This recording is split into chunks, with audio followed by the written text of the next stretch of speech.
Prepaid পদ্ধতিতে recharge করে প্রাপ্ত ইউনিট দেখে গ্রাহকরা চক্ষু চড়ক গাছ তাদের ১,৫০০ টাকা চুকিয়ে পেলেন মাত্র ৭ ইউনিট। দপ্তরে তদারকি করতে এসে উপরন্তু হয়রানির শিকার গ্রাহক। সম্প্রতি বিদ্যুৎ বিল বৃদ্ধি করেছে ত্রিপুরা বিদ্যুৎ নিগম। দপ্তর সূত্রে খবর, গত এপ্রিল মাস থেকে নিগম বিদ্যুতের ইউনিট প্রতি ৭৭ পয়সার অধিক মাসুল বৃদ্ধি করেছে। ২ মাস বর্ধিত বিল না নেওয়া হলেও জুন মাসের বিলে বর্ধিত এরিয়ার যোগ হয়েছে। সুতরাং বিদ্যুতের বিলে বাড়তি টাকা যোগ হওয়ায় স্বভাবতই গ্রাহকদের মধ্যে ক্ষোভ বিক্ষোভ তৈরি হয়েছে।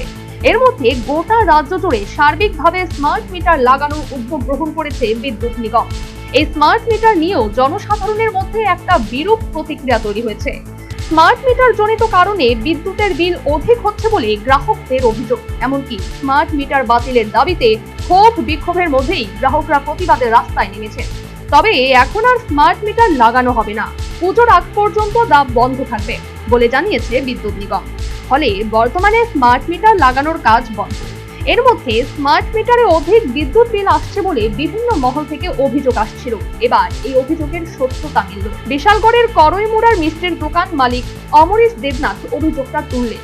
তার অভিযোগ, তিনি প্রিপেইড পদ্ধতিতে ১,৫০০ টাকা জমা করেছেন, কিন্তু তার প্রাপ্তি হয়েছে মাত্র ৭ ইউনিট বিদ্যুৎ। আমি করইমুড়ার মিষ্টির দোকান তৈরি করি, মিষ্টির দোকান আছে আমার। আমি সবসময় কারেন্ট অফিস একবার ঢুকাই, আমি টাইমের অভাবে পারি না, আমি করইমুড়া ঢুকাই ২বার, অনলাইনে যেভাবে ঢুকাই আর কারেন্ট অফিসে একবার ঢুকাই। সবসময় আমি ঢুকাই দিয়েছি এইভাবে। আজকে আমি কারেন্ট নাই, আমি আজকে পাঠাইছি ১,৫০০ টাকা দিয়া, ১,৫০০ টাকা দিয়ে পাঠাইছি পরে আমি ৭ ইউনিট পাইছি। কারণ আমি গরিব মানুষ, আমি কি বাঁচুম? আচ্ছা, আমার ৫-৬টা মেয়ে, আমার সংসারটা আমি একলা চালাই। কি নাম আপনার? আমার নাম অমরেশ দেবনাথ, বাড়ি করিমুড়া।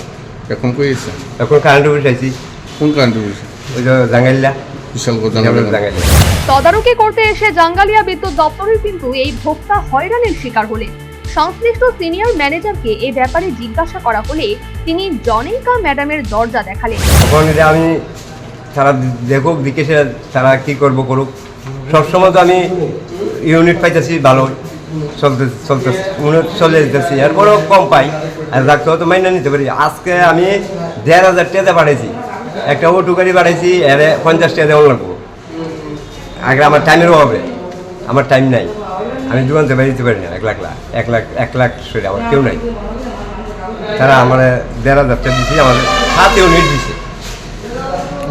এখন আইসি তারা কইতেছে ম্যাডাম আইতেছে, ম্যাডাম আইয়া থাকবো। কিন্তু এদিন আর এই গ্রাহক অমরেশ দেবনাথের সমস্যার কোনো সমাধান হয়নি। একাংশ ভুক্তভোগীদের অভিমত, এভাবেই অধিকাংশ ভোক্তারা বিদ্যুৎ নিগমের দৌলতে আর্থিক ক্ষতির সম্মুখীন। এমনকি নানাভাবে বিদ্যুৎ গ্রাহকদের অর্থ নানাভাবে হাতিয়ে নেওয়া হচ্ছে বলেও গুরুতর অভিযোগ উঠেছে। তবে চিলে টান নিয়ে গেছে এমন প্রবাদ সমর্থিত ঘটনায় যেন সাধারণ মানুষ বিভ্রান্ত না হন, এর জন্য ঘটনার উপযুক্ত তদন্ত জরুরি বলে বিশেষজ্ঞদের অভিমত। Bureau report, news vanguard.